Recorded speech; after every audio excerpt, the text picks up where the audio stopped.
Bonjour à tous, aujourd'hui une vidéo sur le mental. J'ai beaucoup réfléchi, ça fait un mois que j'y pense. Au début je pensais vous faire des grands discours, je me suis dit bah oui c'est bien mais la compréhension est tout important que la guérison, certes, mais est-ce que c'est assez? Du coup après je me suis dit je vais faire autrement, je vais les connecter, j'ai compris qu'on pouvait reconnecter le mental avec l'âme. Et après, j'ai fait non, je vais faire encore autrement. Si on peut reconnecter le mental avec l'âme, on peut le reconnecter avec le corps, on peut le reconnecter avec le cœur.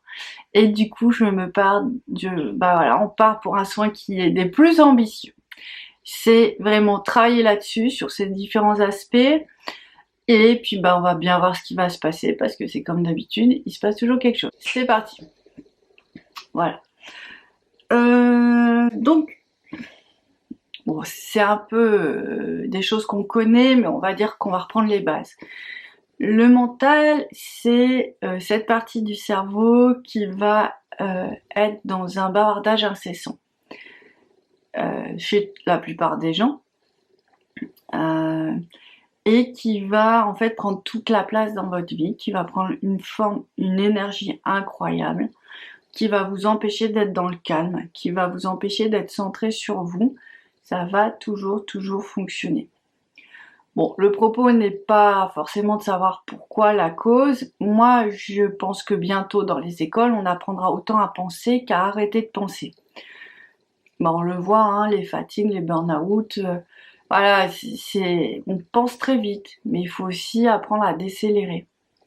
Donc, ça va arriver, j'en suis sûre. En attendant, comment on fait pour ramener le calme dans sa tête? Bien entendu, il y a la méditation, mais c'est de plus en plus courant, mais les gens ont quand même des grandes réticences. Et pourquoi? Parce qu'ils sont face à eux-mêmes à ce moment-là, et ils n'ont pas l'habitude. Et c'est vrai que ça peut faire très peur. Donc moi, je préconise vraiment de faire de la méditation, de l'esprit libre, j'appelle ça, parce qu'on essaye d'arrêter le mental, justement, et son bavardage incessant, sa course folle, pendant 30 secondes. C'est pas énorme, hein, 30 secondes, hein. Mais alors, c'est déjà toute une histoire. Après, on passe à 1 minute, et puis après, on va de plus en plus loin, de plus en plus loin. Quand on arrive à méditer 20 minutes par jour, c'est vrai qu'on est assez stable dans ses énergies, et c'est plutôt positif. Et on voit aussi que le mental, eh ben, au-delà de nous envoyer des informations, il va vraiment nous envoyer des schémas d'autodestruction. Et là, cette phase-là, elle est intéressante parce que on se rend compte que on n'est pas notre bon ami. Et ça, c'est un peu dommage. Donc c'est pour ça que moi j'aime bien la méditation. Et bon, ça fait longtemps que j'en fais maintenant, hein. Ça fait, ouais, bah oui, ça fait 15 ans, 20 ans. Ça fait 20 ans. J'en ai pas fait tous les jours, mais je suis entre la méditation et la contemplation. Des fois, c'est simple aussi, hein. On regarde le ciel, on est là, on oublie tout, c'est vide. Il se passe d'autres choses, des visions, de la paix, du calme. Alors, vous allez dire, bon, ok, d'accord, tout ça on le sait, effectivement, tout ça on sait qu'il faudrait le faire, ceux qui arrivent ils sont contents, ceux qui arrivent pas ils se demandent pourquoi. Mais l'idée là, donc, c'est qu'on reçoit aussi des énergies là pour nous aider à lâcher ce mental. Le problème c'est quand le mental prend trop de place, c'est que l'âme ne peut pas s'exprimer. Dans l'âme, qu'est-ce que j'y mets? Parce que bon voilà, on a tous des mots pour plein de choses. L'âme, c'est vraiment votre partie à vous. C'est vos dons, qui vous êtes, pourquoi vous êtes venu. C'est toute votre partie spirituelle, j'ai envie de dire. Et c'est elle qui doit reprendre le dessus sur qu'est-ce que je pense. Mon corps, oui, mon cœur. Des fois, on s'emballe un peu trop. Bon, après, la voix du cœur, elle est bien aussi, hein, c'est pas le problème, mais il y a un juste équilibre à trouver. Et là, on parle surtout du mental. Donc, quand il prend trop de place comme ça, il nous empêche de nous connecter à notre âme d'une première manière. Et vous savez, vous sentez, c'est en train de se faire. Et du coup, on fait des choses très, la vie quotidienne, hein, on a embarqué, on va faire des choses parce qu'il le faut, par devoir, mais on va pas forcément répondre aux besoins de notre âme. Et alors, le souci, c'est que c'est cet espace-là qui est l'espace de notre bonheur absolu, parce que on s'écoute, on est en vérité et on est très aligné. Donc ça, c'est juste merveilleux. On sent une sorte de confort à l'intérieur de nous, une sorte de vérité aussi. On se sent bien, quoi, tout simplement, et on se sent pas tiraillé ni par les uns ni par les autres, ni par la société, ni par les obligations. Souvent, on trouve un peu ça, on a le sentiment de trouver sa place, donc c'est juste génial. Alors, il y a cette première partie qui est présente. Donc le mental, quand il parle trop, il peut aussi nous faire oublier nos besoins corporels, nos limites corporelles, ce qui peut être bien dans un certain sens, mais pareil, il faut toujours doser. Donc là, ils sont en train de reconnecter le mental avec un sentiment de sérénité, de sécurité. C'est pour ceux qui sentent, c'est une reconnexion avec les racines. Du coup, le mental, il est capital pour qu'on soit bien, mais s'il a sa bonne place et dans la bonne proportion. Parce que non seulement il doit nous ramener dans nos énergies spirituelles de l'âme, donc un peu tout autour de nous, c'est l'aura d'une certaine manière, mais aussi du cœur. Et les énergies du cœur, elles sont capitales. Et par exemple, quelqu'un qui va avoir peur d'aimer, c'est beaucoup dans la tête. Parce que le mental, il a enregistré toutes les peurs, toutes les mémoires, toutes les vies karmiques, toutes ces choses-là. Et du coup, lui, il a mis tout ça en équation et il a dit mais non, mais aimer c'est dangereux. Aimer c'est de la souffrance. Donc lui, il essaye de trouver une position d'équilibre pour que vous souffriez pas trop. Alors, on peut le remercier parce que ça peut aussi nous aider après des graves traumatismes de trouver de tout rééquilibrer l'intérieur du corps, d'aider, enfin il y a une grande force quand même, hein. C'est vraiment un allié, mais l'idée c'est d'en faire un allié sur tous les plans. Et du coup, là, c'est de lui dire, c'est super important de lui dire écoute, tu peux pas faire une généralité d'un moment difficile, ou l'expérience d'un de mes ancêtres qui a été blessé par l'amour. Moi, j'ai besoin de reprendre toutes les cartes en main, toutes les données. J'ai fait plein de choses pour y arriver. Donc en fait, j'ai besoin de reprendre vraiment cette capacité à aimer. C'est en train d'installer. Et voilà. Et en fait, bon là, ça se fait par le soin. Je sais pas si vous sentez, mais ça fait un petit trou au niveau du cœur, donc une reconnexion qui est plutôt sympa. Mais par exemple, quand on médite, l'idée c'est que le mental arrive au point zéro. C'est que en fait, il y a une détente, mais une vraie détente du cerveau, je pense que on peut le voir.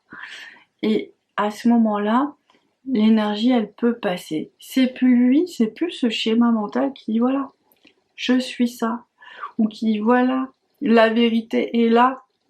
Et du coup, et toutes les énergies, par exemple, si on prend la peur d'aimer, toutes les énergies vont être repoussées, éloignées du cœur.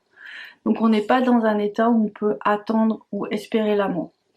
Donc quand on médite, l'idée c'est qu'on lâche tous ces champs mentaux, tous ces schémas, et alors l'énergie elle peut arriver au cœur, guérir cette partie du cœur et se remettre en capacité à aimer. D'accord? Donc ça, c'est des notions qui sont très importantes parce que on le mesure pas toujours en fait. C'est ça qui est un petit peu délicat. Alors souvent, moi j'utilise ce mantra parce qu'en fait, le mental, il nous a protégés plein de fois et il a créé des barrières. Là, des fois, c'est plus des barrières, hein, c'est la muraille de Chine. Donc, ça nous a protégés de plein de choses, de situations complexes, surtout pendant l'enfance, quand on était dans un sentiment d'impuissance. Donc, du coup, on pouvait que créer avec qui on était des protections, ou alors après des grands traumatismes ou des souffrances émotionnelles, souvent. Ou alors c'est votre grand-mère qui a créé ça, puis vous êtes là, vous dites mais qu'est-ce qui se passe, je veux pas être comme ça, ou alors ça m'appartient pas, mais quand même je constate que oui, on ne m'approche pas facilement. Et en fait, par le biais de la méditation, mais vous pouvez aussi faire des techniques vibratoires. Moi j'aime beaucoup les élixirs, les fleurs de bac et les fleurs du bouche, et puis j'aime beaucoup aussi le l'EFT, je trouve que c'est des techniques assez faciles à utiliser et qui fonctionnent plutôt bien en général. Après, c'est toujours pareil. On va déblayer d'un côté, peut-être qu'il y a d'autres axes à déblayer aussi. Il faut voir, faut tester pour voir et pour être à l'aise avec la situation. Et alors quand on arrête, quand on ramène un calme dans la tête, ce que j'essaye dans le train d'amener, d'accord? Ben en fait, tous ces schémas-là se dissolvent. Alors forcément c'est dur parce que c'est les schémas qui vous ont soutenu jusqu'à présent, qui ont été un peu, qui font partie de votre personnalité, et puis de ce que vous pensez être votre identité, alors que pas forcément. Parce que quand ces schémas arrivent à voler en éclats, il y a d'autres choses qui se passent. Et l'énergie, en fait, et surtout l'énergie du ciel, elle peut rentrer dans votre aura. Et ça, c'est juste incroyable parce que ça va faire comme un cocktail. Vous êtes plus que limonade, on rajoute la grenadine. Et du coup, ça change toute la couleur, ça change toute la tonalité, ça change tout le goût. Et en fait, vous devenez quelqu'un d'autre. Et c'est en ça qu'il faut vraiment faire en sorte que notre mental ne soit plus notre protecteur, mais notre allié. Et qui nous permettent vraiment de nous réaliser dans notre dimension terrestre, dans notre dimension humaine, spirituelle, sans qu'il se sente en danger, mais qui trouve sa bonne place en fait. Et là, on est vraiment dans une autre dimension où on sent très bien qu'on passe d'un schéma de survie à la vie, en fait, la vraie vie, puisqu'en fait la plupart des limitations sont vraiment déplacées, libérées, placées sur un deuxième plan. Et on se laisse vraiment traverser par à la fois ces énergies qui viennent du ciel et après par ces énergies qui viennent de la terre.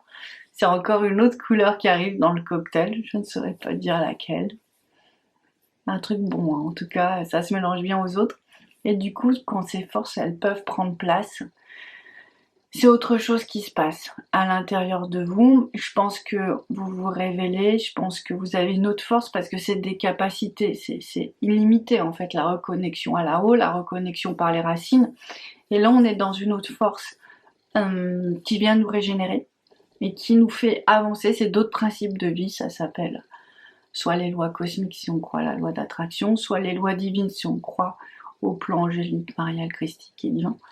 Et du coup, votre vie, elle va être orchestrée d'une autre manière parce que vous serez sur la bonne fréquence. Un peu comme une radio. Vous pouvez choisir la station où vous voulez être.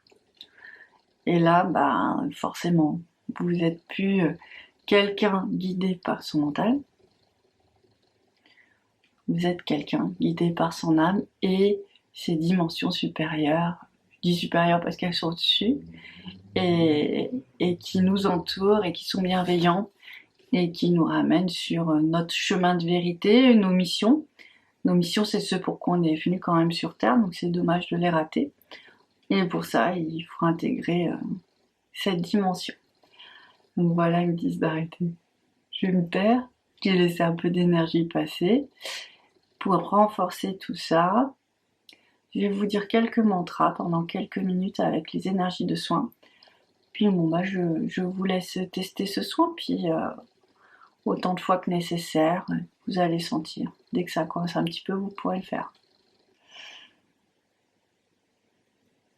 Je lâche mes barrières mentales. Mon mental est mon allié. Je relâche mes tensions cérébrales. Je lâche mes peurs.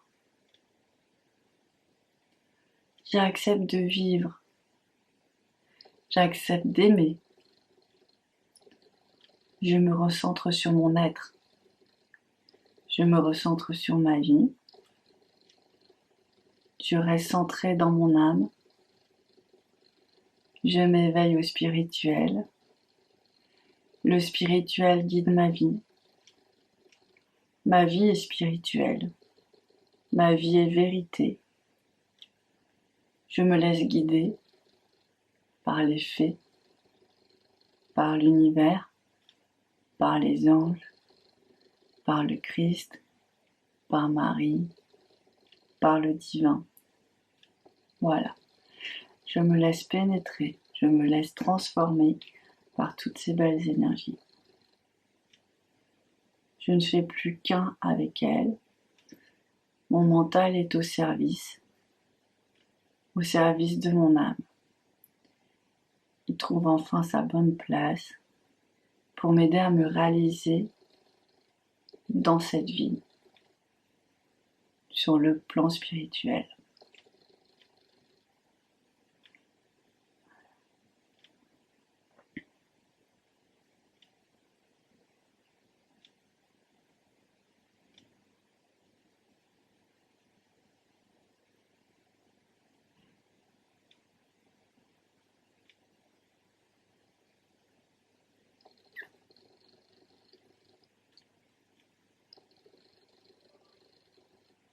Je n'ai plus peur.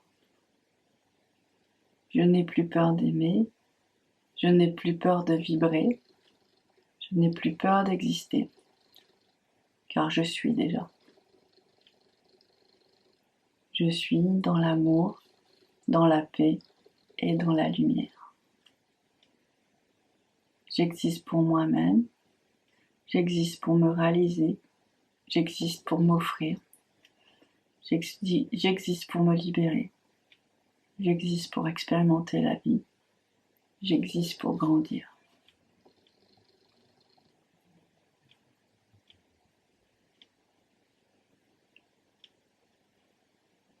Je m'aime car je suis digne d'être aimé.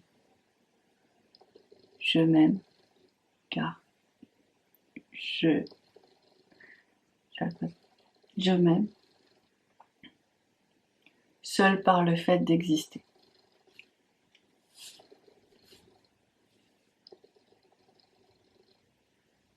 Voilà, je vous laisse. Si vous êtes endormi, c'est très bien. À bientôt. Ciao. Yeah.